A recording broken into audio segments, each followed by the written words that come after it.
अस्सलाम वालेकुम। कराची में नादरन बाईपास पर फायरिंग, मशहूर ताजर निशाना बन गए। इलाके में कशीदगी, खौफ व हिरास।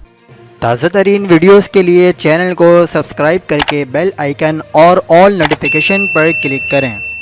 आपको बताते चलें कि कराची के इलाके नादरन बाईपास पर फायरिंग से सब्जी मंडी का ताजर जाम बहक हो गया। एसएसपी वेस्ट फैसल बशीर मेमन ने कहा कि नोमान नसीर दोस्त के साथ गाड़ी में नादरन बाईपास पर जा रहा था। उन्होंने बताया कि टूल प्लाजा क्रॉस करके अब्बास कट से कच्चे रास्ते पर फायरिंग हुई।